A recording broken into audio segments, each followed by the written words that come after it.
Please help me. I don't know what to do. You probably won't believe me. Hell, I don't think I would believe me if I was removed from the situation. You have to be in it, you know. You have to see it.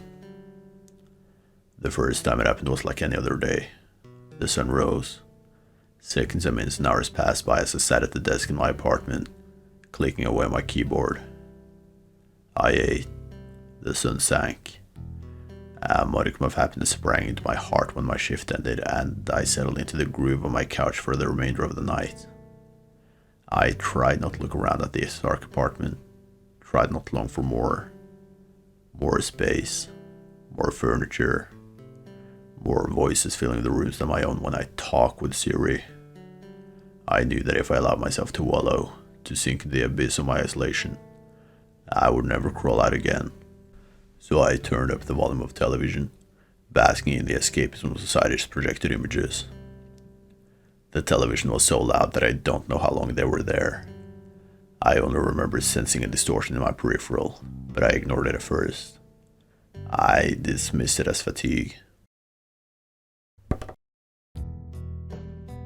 When I heard it during a silent moment in the program I was watching, I wasn't able to cover myself with a veil of ignorance any longer. I turned my head to the door that led out into the hallway, and they were there, sticking out through the crack between the door and the tiled entrance. A set of human fingers, waving at me, its nails hitting against the door. No waving. That's not right. It was more like a rolling wave of fingers, beckoning. I couldn't see a palm or wrist or even the thumb. Just 4 fingers pulsating beneath the door. I couldn't move. I sat on my couch, knees shaking, sweat forming. I could hear myself screaming inside my head, willing me to spring up from my seat and approach the door. But my heart was pumping cement into my limbs. I managed to croak out a set of words. A question. Who's there? The fingers stopped. Just sat there for what seemed like an eternity, fingers wide apart as if frozen. Then in a flash, they whipped back out from underneath the door into the hallway. The sudden movement broke my trance, and I sprang up from the couch and ran to the door. I turned the handle and yanked it open. I threw my head out into the hallway, but there was no one there. I breathed out a sigh of what? Relief? Maybe. If it was relief, it wasn't content relief. It was more like the relief of narrowly missing an oncoming car as you swerved into the opposite lane. I wanted to step out, to go knock on my neighbor's doors and ask if they saw or heard anything. I wanted to run to the end of the hall, to the stairway leading out of the building, to go outside where surely I would see some kid running away, laughing with his friends, savoring the bravery of falling through with a youthful dare. But of course I did none of those things. When the adrenaline drained away, I retreated back to the safety of my home because nothing could get me there. Right. The next morning felt surreal. The harder I tried to remember what had happened, the more my memories felt like they were trapped in a whirlpool. I stared at the hallway door for a long time that morning, trying to piece together what I remembered. What color skin did those fingers have? Did they have long nails? Were they from a man or a woman? Did it even happen? The last thought scared me more than anything sticking out from underneath the door. If I couldn't trust my memories. I chose to move on. Kids acting on the dare, I decided. That was the most logical thing. What else could I do but hang on to the solidity of logic? I sat down to another day. The sun rose. Hours passed by in a haze as I tried to type away on my keyboard. I tried to eat, but I could barely stomach more than a few mouthfuls. The sun went away again, its warming glow extinguished for another day.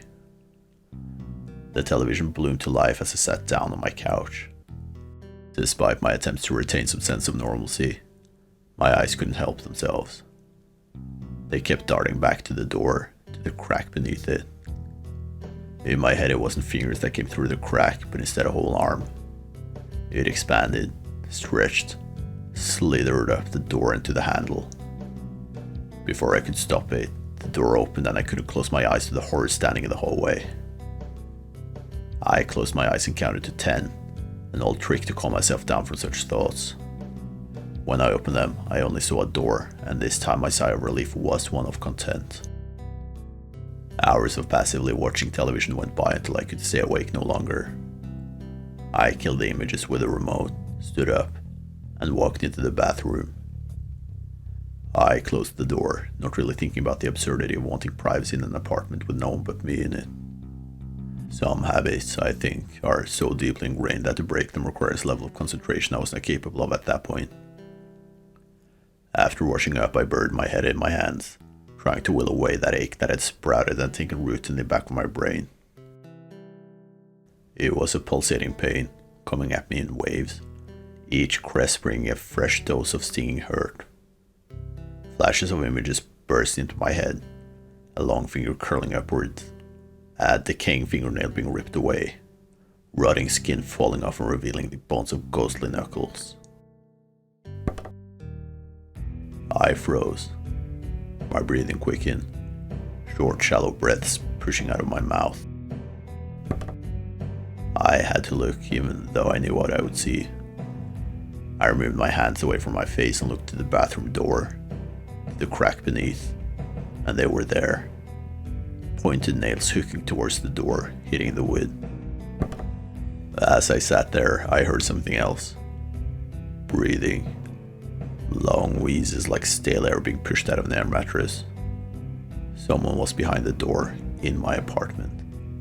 My home. Something about the intrusiveness of it all, the idea that this person would enter my space, encroach upon what was mine, brewed a boiling anger within me. I screamed at the door, at the thing behind it, and wrenched it open. Nothing. No one. Just empty space and the fear that now inhabited it. On every level, this was worse than finding the devil itself standing in my living room. Were the demons really in my head after all? I tried to sleep, but it proved to be an elusive partner, dancing and weaving around me. I kept the door to my bedroom open all night. If I could, I would have left the hallway door open, but my paranoia of a real person coming in outweighed the fear of the demons that had clearly infested my brain. The next day, the sun rose, but I didn't get out of bed. I didn't eat. The sun fell away and I hadn't left my bed. I thought that if I didn't see them, no fingers would be there. I almost convinced myself this was the truth, but somewhere deep within me, I knew something was happening on a level I couldn't comprehend. Logic told me I was experiencing a withdrawal so complete that I could no longer discern reality from the fiction my mind had created. But what kept my eyes open on the crack beneath the open door, what really scared me, was the notion that I was sane after all. If my mind was truly broken, that was something I could come to terms with.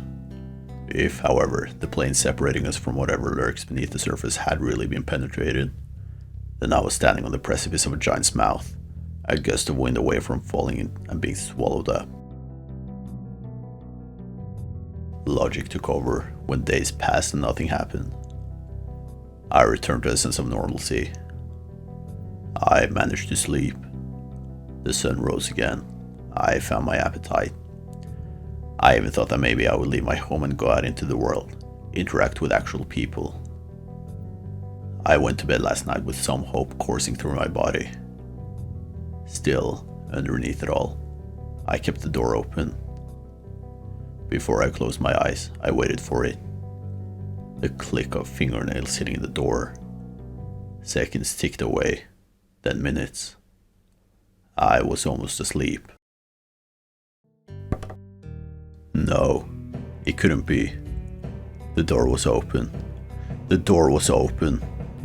I turned on the lamp beside me, and for a brief second I saw them. Fingers, pointed nails curled around the bottom of my bed. I know I should have gotten out of bed. I know I should have confronted what was there, and it either way. But I couldn't. I threw my blanket over my head, willed it to go away.